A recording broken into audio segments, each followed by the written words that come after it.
This is MaxPreps Friday Night Live, powered by American Family Insurance. Good evening, ladies and gentlemen. Welcome to MaxPreps Friday Night Live, powered by American Family Insurance. This is our half-hour version.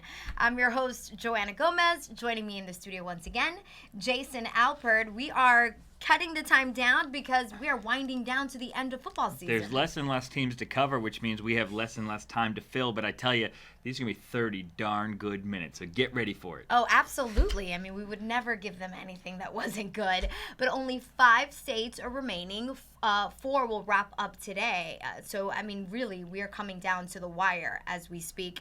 And we also have on location, because he's following one of the state championships games, is our Max Prep National Football editor, Steve Spiewak, if I can get it together. Steve, where are you at exactly? We can't keep track of exactly what you are doing. So where are you? Hey guys, I'm out in Carson, California at the Home Depot Center for the CIF State Bowl Games.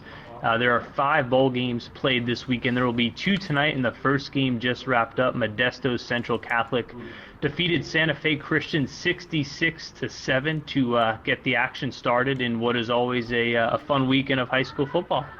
All right, Steven, before we get to those games in California, because we know there's another game you're going to talk to us, we have Coach Chris Partridge on the phone right now. Congratulations on your win. He's talking to us from Paramus Catholic School. Coach, thank you very much for talking to us. Oh, thank you for having me. I really appreciate it. Hey, Coach, I know this one came down to the wire. With 1:39, Bergen scored, and you guys were down. Did you think at that point that, hey, our season might be over? Only 24 seconds later, you guys came back and scored. Did you think that maybe your season was over?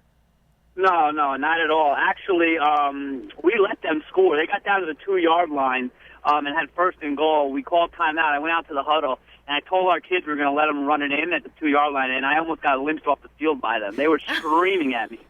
We can't let them score. I said, listen, we can't stop them and waste all the time. I felt like our offense was rolling on all cylinders, and, we were going to be able to move the ball. So we let them run in there. And we stopped the 2-point conversion, which was great. And, and then we were able to go down the field in 2 plays and then score the game-winning touchdown. Coach, you had to have been a little nervous, though, and had any doubts at all when that was going on? No, I mean, to be honest, you don't get nervous in a football game when you're coaching like that. It's about the next decision and what's going on. And, you got to have faith. And I really did not feel any nerves. I'll tell you what, though, watching the game afterwards, I got nervous watching the tape. Even though you knew the outcome, right?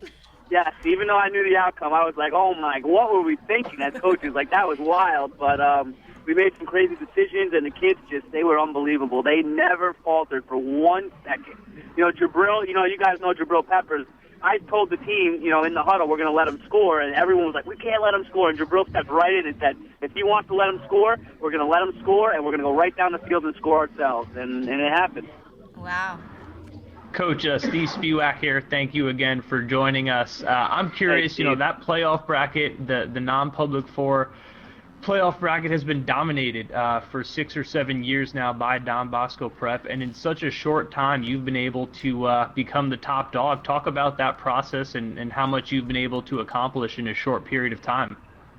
I mean, it's been a very trying 3 years where we've really put forth an effort when we took over as a coaching staff 3 years ago to get to here and get to the top. And, you always think as coaches, you're going to do it, and you always push, and you tell your kids to have blind faith and believe and just build for it. And then when it actually happens and when you're starting a season, you really start seeing like, wow, we really can win this thing, and we really can, be a dominant force in New Jersey football. It's an amazing feeling. It's an amazing thing. And, I still don't think it really hit me because, you as everyone else who understands, where we, who we've defeated and who we've able to overcome to get to where we are, it's a thing where it's special, and I give all the credit to my kids who just believed, and they played so hard, throughout this whole year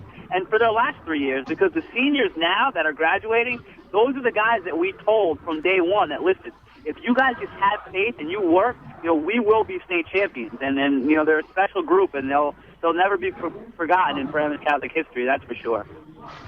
Coach, you mentioned your guy Jabril Peppers, his first season at Paramus Catholic, helped you bring home a state title. We've seen some great players from New Jersey in recent years: Will Hill, Brian Cushing, Brian Toll. I think Jabril is right up there and possibly better than all of those. For people who are less familiar with him, can you kind of just explain or describe how special of a talent he is? Oh, I mean, you take the film for one thing, where he is explosive. He's he can play every position.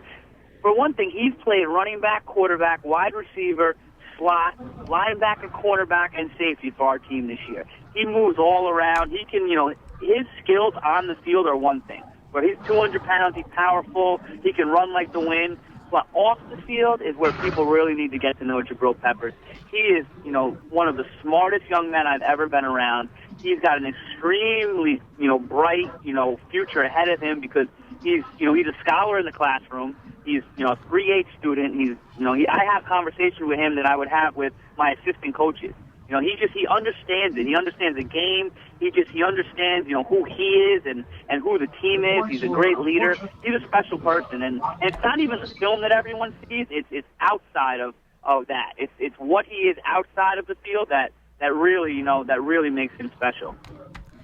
Coach Partridge from Paramus Catholic, thank you very much. We wish you the best of luck and keep going with that attitude. I love it. Yeah, not nervous. Nothing shakes him, right? Nothing shakes him. And I wish I was that cool. This was a huge revenge game, too, because they actually lost to Bergen earlier in the year. So I'm sure he played on that, and he's like, look, we got this one, no problem. Yes, but I still would have been, just a little nervous. Which is why you're here and not on the sideline coaching, right? And that's exactly why I just talk on television. Right. Hey, we want to bring Steve Spiewak back into the show. And, Steve, I know so many people are looking forward to this De La Salle Centennial game, which is tomorrow night. But I know you told me, hold your horses. We got a pretty good one going on tonight. Yeah, a lot of people are excited for tonight's game as well. Granite Bay taking on Long Beach Poly. Two teams that have, in some ways, had kind of mirror image seasons. Both teams started 1-3. Granite Bay lost a couple games early to some Southern California teams, and Long Beach Poly struggled out of the gate. And these are both teams with real dedicated fan bases, and people were kind of left wondering what's going on. But each team rattled off 11 consecutive wins, and Long Beach Poly emerged from the Pac-5 playoff bracket in the southern section, and last week in the regional final took out Clovis North 28-7. So they're playing some really, really good football now. But Granite Bay is peaking at the right time too, and their offense has been methodical and has put up a lot of points, led by head coach Ernie Cooper. This is a very, very well-coached team. You won't see Granite Bay beat itself. Kind of a little bit of a contrast in styles, but, a lot of things that these two teams have in common. The lineage of tremendous football teams, great talent in their program histories, and two of the best coaches that you'll find. So this game should be getting underway in less than an hour, and we're pretty fired up out here. I can only imagine. And of course, you can follow that game on quickscore.com. On Quickscore, excuse me. All you have to do is go to MaxPreps.com. I know that your phone is buzzing the whole time. I'm following the game on Quickscore right now. At MaxPreps.com, and you can get all the information. You can just buzz around like my buddy here, Jason Albert, does pretty much all day long. This is MaxPreps Friday Night Live, powered by American Family Insurance.